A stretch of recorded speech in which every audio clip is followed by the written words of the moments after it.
네, 좋은 하루 될 수 있기를 원합니다. 오늘 여러분의 하루가 힘차게 시작되는 하루가 될 수 있기를 바랍니다.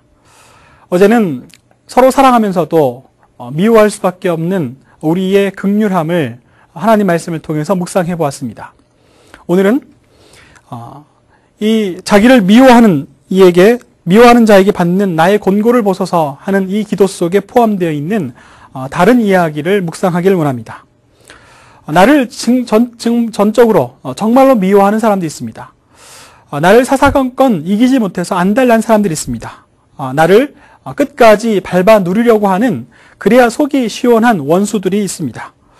이렇게 사사건건 나의 심기를 불편하게 만드는 나를 미워하는 일로 인하여 나를 미워하는 자로 인하여 곤고할 수밖에 없는 우리들의 일면이 있습니다.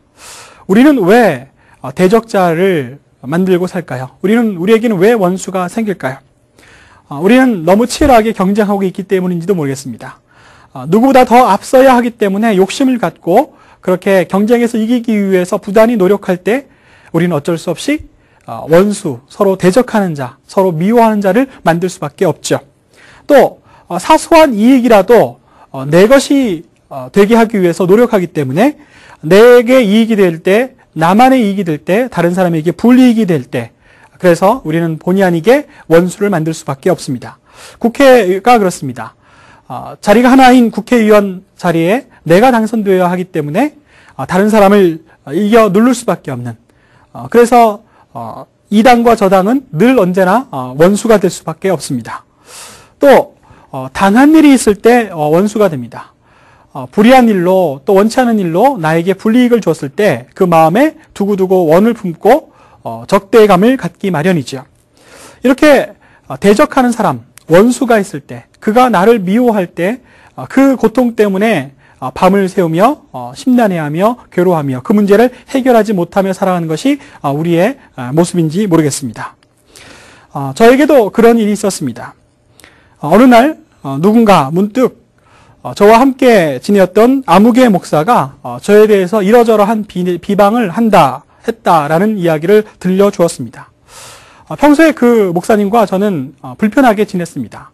제 입장에서는 그 목사님이 사사건건 저를 괴롭히고 또 힘들게 만든다라고 생각했고, 또 이러저러한 이익들을 제가 누릴 수 없도록 가로챈다라고 그렇게 생각하고 있었습니다. 그런데 이야기의 내용은 오히려 거꾸로 제가 그 아무개 목사님을 힘들고 괴롭게 만들었다라는 이야기였습니다. 사진 수첩을 만들고 그 사진 수첩에 여러 목회자들과 또 여러 봉사하는 분들의 그 사진이 오릅니다.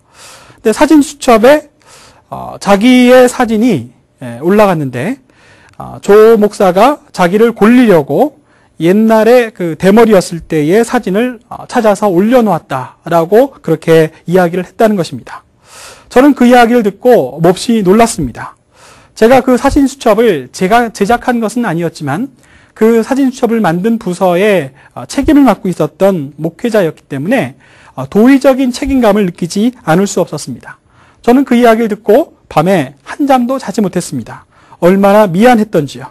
그가 나를 얼마나 미워했을까 그 마음을 헤아려 보았습니다. 그래서 그가 나를 그렇게 못살게 굴었구나 라고 그렇게 그 이유를 찾을 수 있었죠. 다음날 아침 불이 나게 사무실로 가서 그 사진 수첩을 뒤져보았습니다. 그런데 이게 웬일입니까? 제가 책임 맡았던 해에는 그 모든 사진들이 머리숱이 많은 사진들 뿐이었습니다. 문제의 사진은, 그가 화를 냈던 문제의 사진은 제 다음 해에 나왔던 사진이었습니다.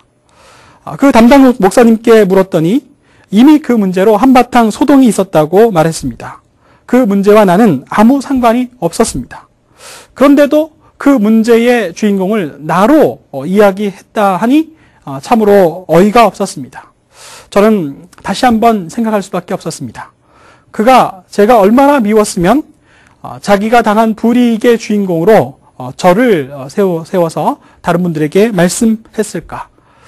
저는 제가 그렇게 미워하는 자들로 인하여, 미움받는 것으로 인하여 고통스러운 시간들이 있었는데, 그도 역시 똑같이 제가 미워하는 것으로 또 제가 그를 회방하는 것으로 괴롭히는 것으로 여기고 그도 얼마나 괴로워했으면 저와 상관이 없는 이야기에 저를 주인공으로 그렇게 여러 사람들에게 섭섭하다고 억울하다고 말했을까 생각해 보았습니다. 우리는 다 하나님의 긍휼하심을 입어야 할 사람들입니다. 오늘 13절 고백처럼 여호와여 나를 긍휼히 여기소서, 여호와여 나와 그 목사님을 긍휼히 여겨주소서, 나를 사망의 문에서 일으키시는 주여 미워하는 자에게 받는 나의 곤고를 보소서 하는 이 기도를 드릴 수밖에 없겠습니다. 여러분도 누군가 미워하는 자가 있다면, 누군가 원수 같은 자가 있다면, 누군가 대적하는 자가 있다면, 누군가 심기를 불편하는 자가 있다면 모두 다 하나님 앞에 긍휼히 여겨달라고 기도할 수밖에 없겠습니다. 이 은혜가 우리 가운데 있기를 원합니다.